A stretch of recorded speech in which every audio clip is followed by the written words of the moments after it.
শ্রমিকরা ধর্মঘট করছে, জুটের শ্রমিকরা ধর্মঘট করছে, তীরের শ্রমিকরা ধর্মঘট করছে, ওষুধ কারখানার শ্রমিকরা ধর্মঘট করছে, বিদ্যুৎ কর্মীরা ধর্মঘট করছে।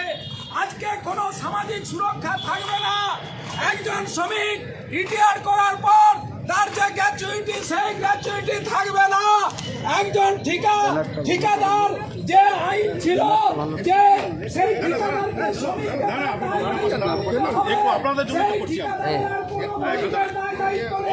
শ্রমিক আজকে গরু ছাগলের মতো আজকে দাসে পরিণত হয়েছে।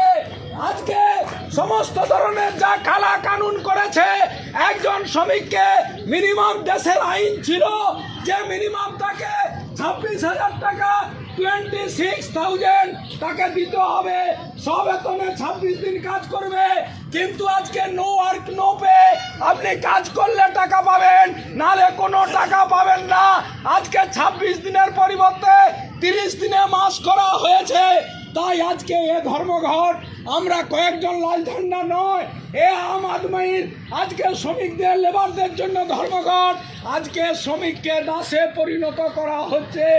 আর আমার রাজ্যের সরকার মমতা ব্যানার্জি আজকে নোটিশ দিয়েছে শ্রমিকদের ধর্মঘট করা যাবে না। আজকে